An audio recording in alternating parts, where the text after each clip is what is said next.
Mentioned acupuncture and also tuina massage are becoming popular nowadays.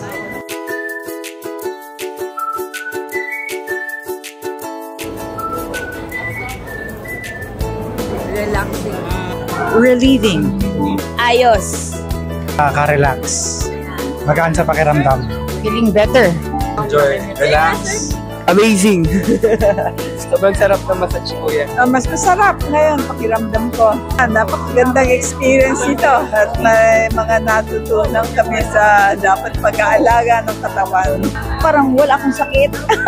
Ganda, nakakakilos ako.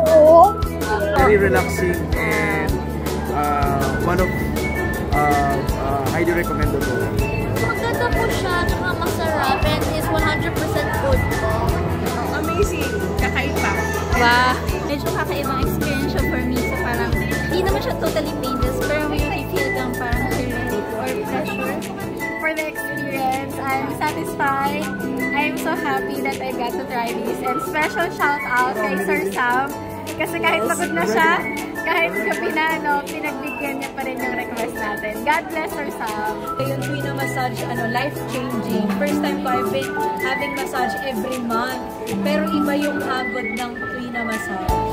You should try it. Okay na okay. Na-relax yung masakit yung balikan. Tapos, very relaxing din sa nakaka-relax na feeling. Kung matulog. Sa sobrang kalmado, nakakaantok. Galing. Kaya continue the good work. Okay? Ito sa katawan, din nakakaginhawa. Wow! Masarap po. Wow, wala nang masabi.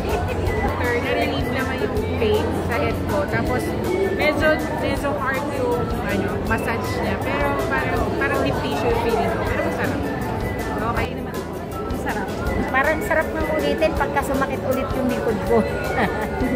Nahanap ko na yung #1 na best massage.